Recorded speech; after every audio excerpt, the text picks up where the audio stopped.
Buenos días, que el Señor les bendiga. Espero que estén todos muy bien. Y bueno, aparte del frío, damos gracias al Señor por esta lluvia. Realmente es algo que nuestro país, por lo menos la región metropolitana, lo estaba necesitando. Así que esperemos que esto sea beneficioso y que el Señor ayude sin duda a aquellos que pueden estar en situación precaria. Y ojalá que cada uno de ustedes se encuentre muy bien. Estamos orando todos los días por los miembros de la iglesia, poniendo énfasis en tanto los adultos mayores como también en aquellas personas nuestros hermanos que están sirviendo en el área de salud. Bien, hermanos, tengamos un momento de oración antes de ir a la lección de hoy día. Padre Santo, damos gracias, Señor, por este tiempo, gracias por su misericordia, por su provisión. Rogamos, Señor, que usted esté obrando en la vida de cada uno de los miembros de nuestra congregación, así también como en el resto de los hermanos alrededor del mundo. Que usted, Señor, esté dando sabiduría a quienes nos dirigen. Que esté, Señor, tanto el gobierno como la oposición unidos para beneficio de todos los chilenos. Padre amado, gracias por aquellos que están sirviendo en el área de la salud. Seguimos pidiendo que usted los proteja, los cuide, Señor. Y también a las fuerzas de orden y al ejército, Señor, que nos cuiden en la noche. Padre amado, rogamos que usted esté bendiciendo esta lección y que podamos sacar provecho de ella. Porque en nombre de Cristo lo pedimos. Amén. Seguimos con el libro de los Hechos, dándonos cuenta de que aquellos primeros cristianos, con la ayuda del Espíritu Santo, comenzaron la gran labor de esparcir el Evangelio de nuestro Señor Jesucristo, labor que nos ha sido encomendada también a cada uno de nosotros, según nos corresponda.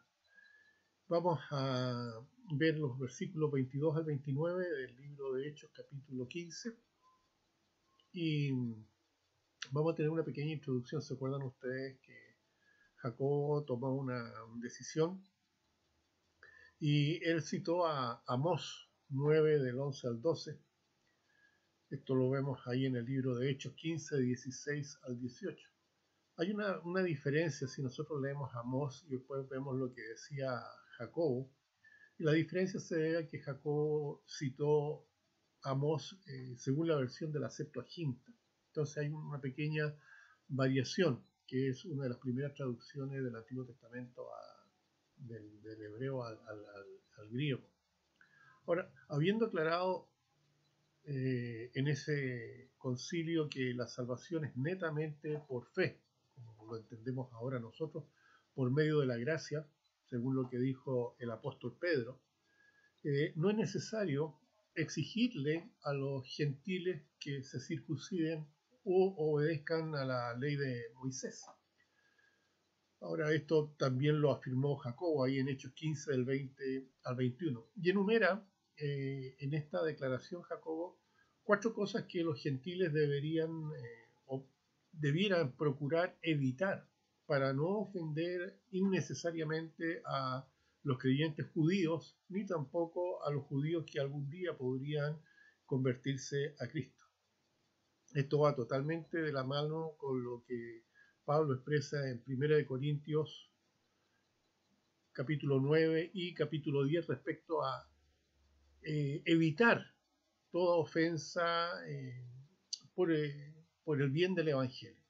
En esos capítulos Pablo está diciendo, mire, si voy a presentar el Evangelio, yo voy a hacer todo lo posible para que mis creencias, mis opciones, mis gustos no interfieran. Él dice, yo con los que están sin ley voy a hablar como si yo estuviera sin ley, los que están con ley como si yo estuviera con ley, etcétera, etcétera. Me gustaría que ustedes buscaran 1 Corintios capítulo 9 y leyeran capítulo 9 y 10 respecto justamente, dice él, a fin de que de alguna manera yo pueda alcanzar a alguno. Entonces, esto va totalmente de la mano, lo que está diciendo Pedro, lo que está diciendo Jacobo va de la mano. Dentro de esa lista, nosotros podemos ver que una de las cosas que tenían que evitar los gentiles convertidos era los ídolos, la fornicación, ahogados y la sangre. Ahora, la cultura pagana era muy, muy idólatra. Dentro de estas religiones paganas incluso se tenía por práctica la prostitución en todos estos ritos de fertilidad. Entonces, cuando se habla, por ejemplo, de ídolos, está dirigido justamente a esa área de las religiones paganas que iban totalmente en oposición a lo que dictaminaba la ley y realmente la creencia judía respecto a que existe un solo Dios. Por una persona cristiana, por supuesto, no puede ser idólatra, porque debe entender que hay un solo Dios, ¿ya? Jehová Dios. Cuando se habla acerca de evitar la fornicación, se habla justamente de esos ritos en los cuales intervenía la prostitución para algunos ritos de fertilidad. Y finalmente cuando se habla respecto a la sangre, que está totalmente en opuesto, en contradicción con Levítico 17, 10 al 14, donde Dios le decía a los cristianos, a los judíos, que no se debe comer ninguna carne con su sangre, porque la sangre, es dada en expiación por los pecados. En el fondo se dice que en la sangre está la vida, ¿no es cierto?, referido justamente a esta expiación. Estas cosas tenían que ser evitadas por los gentiles y evitar estas prácticas ayudaba justamente a los judíos que vivían entre ellos y que hasta compartían la fe cristiana, evitar que ellos se sintiesen ofendidos innecesariamente. Nosotros en el día de hoy tenemos por parte del Señor, a través de los escritos de Pablo, de que todas las cosas me son lícitas, pero, dice, no todas convienen. Todas las cosas me son lícitas, pero no todo edifica. Nosotros no tenemos prohibiciones como cristianos con respecto a una comparación con todas las prohibiciones que tenían los judíos. Pero sí, así como nosotros no estamos bajo la ley, sino bajo la gracia, y en la gracia debemos observar la voluntad de Dios, no porque se nos imponga, sino que porque existe un espíritu dentro de nosotros que nos guía. Entonces, hay muchas cosas que nosotros podemos hacer, pero debemos evitar aquellas cosas que si las hiciéramos nosotros frente a gente que es más, como dice la Biblia, inexperta o débil espiritualmente, podría ser causa de ofensa. Entonces, para eso nosotros debemos evitar muchas cosas. Entre esas cosas, siempre se ha dicho, por ejemplo, el vino, ¿no es cierto? Aunque en la Biblia se habla acerca de la embriaguez. Pero así, junto con esa situación con el vino, se nos dice, bueno, si comer carne va a hacer que alguien también se ofenda, yo tengo que evitar comer carne. Entonces, todas aquellas cosas que nosotros hacemos deben ser para edificación de los demás y no debemos ser piedra de tropiezo para que otros crean. A eso va orientado esto de evitar ciertas cosas para no ofender. Lo que decía Jacobo, para no ofender, en este caso, a los judíos cristianos o cristianos de raíz judía o a aquellos judíos que pudieran llegar a aceptar a Cristo como Señor y Salvador.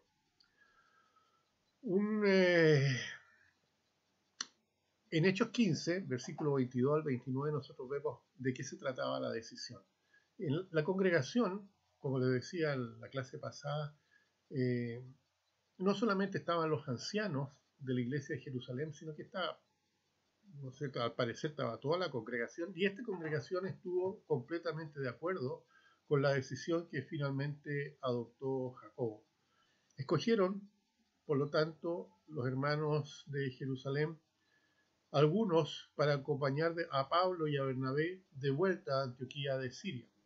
Y a quienes escogieron fueron justamente a Silas y a Judas. Lo vamos a ver un poquito más adelante. ¿Para qué? Para que esta decisión que se tomó en Jerusalén se enviara en forma escrita a Antioquía de Siria. Un hecho importante en esta carta que se envía es que se aclara que los que estaban enseñando a los gentiles que debían circuncidarse o obedecer la ley y guardar la ley de Moisés, no estaban autorizados para hacer eso por parte de la iglesia de Jerusalén. Eso lo vemos ahí en Hechos 15, 24. Esto es importante, hermano. Nosotros no tenemos una iglesia que haya nacido de nosotros. Pero cuando esto suceda, la iglesia madre, digamos, aquella iglesia de la cual sale la persona que va a abrir otra iglesia, tiene en cierto sentido una autoridad moral frente a la iglesia que se está estableciendo, hasta que esa iglesia quede totalmente establecida. Entonces, Pablo y Bernabé venían de una iglesia recién comenzando. Y la iglesia de Jerusalén tenía cierta autoridad frente a la enseñanza que se estaba dando en Antioquía de Siria. Por lo tanto, esta carta va con la autoridad de la iglesia, por así decirlo, la iglesia madre, la iglesia de la cual nace la iglesia de Antioquía de Siria. Y en esa carta se le dice que ellos no autorizan a ninguna persona para exigirle a los gentiles que para ser salvos necesitan circuncidarse y guardar la ley de Moisés. Eso lo pueden ver ustedes ahí en Hechos 15, 24. Por lo tanto, esta comunicación va acompañando a Pablo, a Bernabé y a Judas y Silas, que eran los que de la iglesia de Jerusalén los iban acompañando. Eso se ve ahí en Hechos 15 del 30 al 35. Después de un tiempo de comunión y edificación mutua, ahí en Antioquía de Siria, regresan los que venían acompañando a Pablo y a Bernabé, pero se queda con ella, se queda en Antioquía de Siria Silas por un tiempo. El resto, Judas y el resto de los que acompañaban esa comitiva vuelven a Jerusalén. Ahora, ¿cómo podemos nosotros aplicar todo esto? Hay varias cosas que podemos aprender de estos capítulos 13 al 15 respecto de misiones. Ahora, un problema misionero que ha existido y uno lo puede ver aquí en Latinoamérica desde la llegada de los colonizadores, es que se trata de imponer la cultura del que viene. En este caso, por ejemplo, la Iglesia Católica tenía que enfrentaba a aquellos que los recibían, por así decirlo, a una decisión que era la cruz o la espada. Es decir, ellos tenían que aceptar todo lo que era la cultura española, incluyendo el catolicismo y todo lo que conlleva el catolicismo, o era la muerte.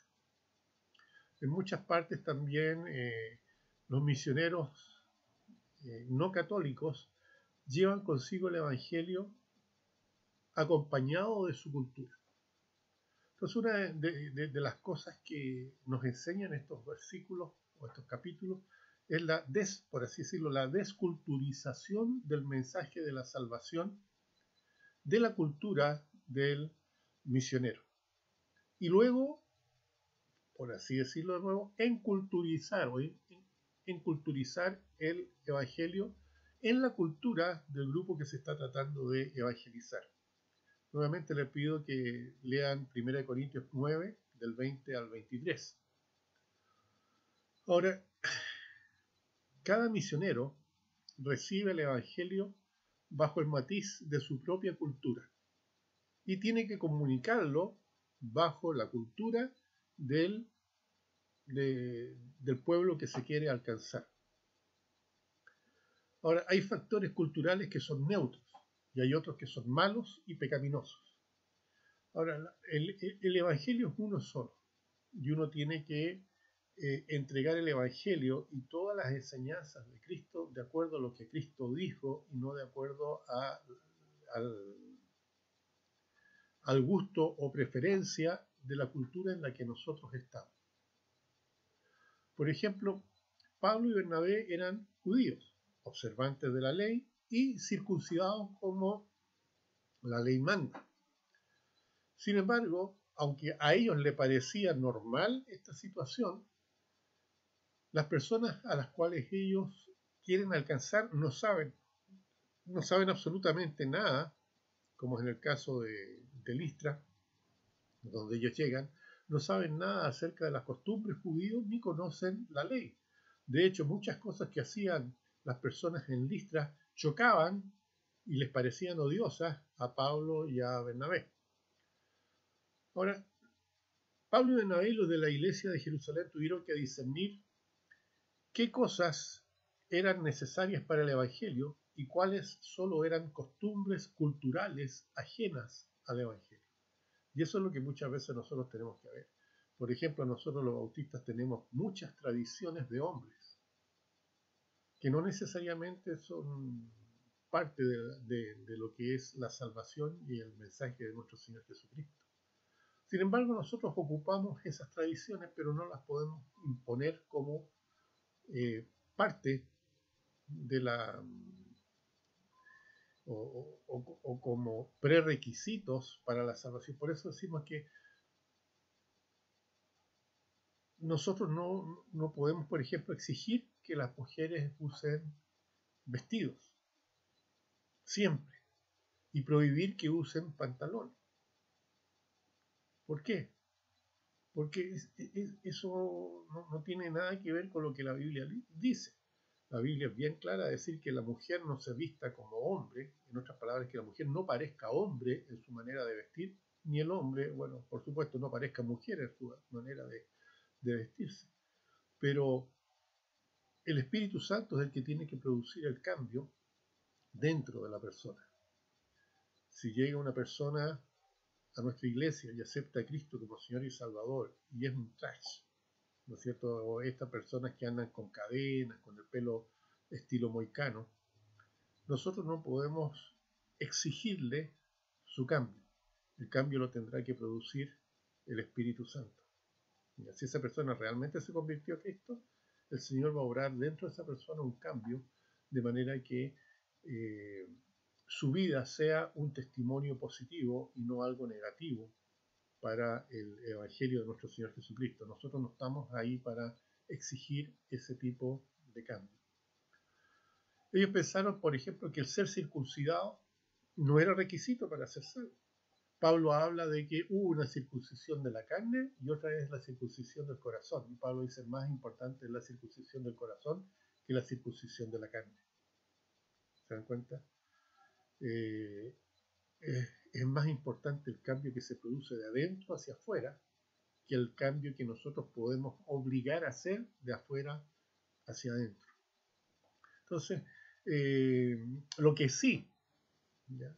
No debía, por ejemplo, como le decía en un comienzo, estar involucrada en la vida de un cristiano la idolatría, ya que como cristianos sabemos y aceptamos a Cristo como nuestro único Salvador personal, y sabemos que Cristo es Dios el Hijo, y que existe un solo Dios, que es Jehová Dios. Por lo tanto, un cristiano no podría andar encendiéndole velitas a los santos, ni tener figuritas en la casa a las cuales rendirle pleitesía. No se olviden que cualquier cosa que nosotros ponemos entre Dios y nosotros se transforma en objeto de culto. Póngale el nombre que quieran. ¿Ya? Dios es un Dios vivo, Dios no es una estatua, y a Él se le adora en espíritu y en verdad. Un cristiano no podría, por lo tanto, ser una persona idólatra. Y así sucesivamente. Vamos a dejar el estudio hasta ahí. Creo que es algo que tenemos que meditar, es algo que tenemos que poner en práctica en nuestras vidas. Y si tienes cualquier pregunta respecto a la lección de hoy día, bueno, mándame un WhatsApp con tu pregunta y yo te la voy a responder. Vamos a terminar con un momento de oración. Les pido que cierren sus ojos y vayamos al Señor en oración. Padre Santo, damos gracias por este tiempo, gracias porque hemos podido reunirnos en forma virtual, Señor. Le pido que esta lección sea de beneficio para los hermanos. Quizás muchos saben estas cosas, pero es bueno insistir en ellas para que tengamos fundamentos sobre los cuales dar a conocer nuestra posición. Padre amado, le ruego por todos mis hermanos que están viendo la lección de hoy y que sea de provecho y de bendición, Señor. Porque en nombre de Cristo lo pedimos. Amén. Que el Señor les bendiga, hermanos. Espero que este domingo puedan recibir el mensaje y compartirlo con aquellos que ustedes consideren que necesitan o que les sería de provecho, sabiendo que la palabra del Señor nunca vuelve vacía. Quizás hay personas que van a aceptar a Cristo, no van a llegar a nuestra iglesia, pero eso no es algo que nos tenga que importar a nosotros. Lo importante es que la gente llegue a conocer a Cristo. Ahora, si vienen a nuestra iglesia, mucho mejor. Así que hagamos lo que el Señor nos encomendó. Que el Señor les bendiga, que tengan una bonita semana.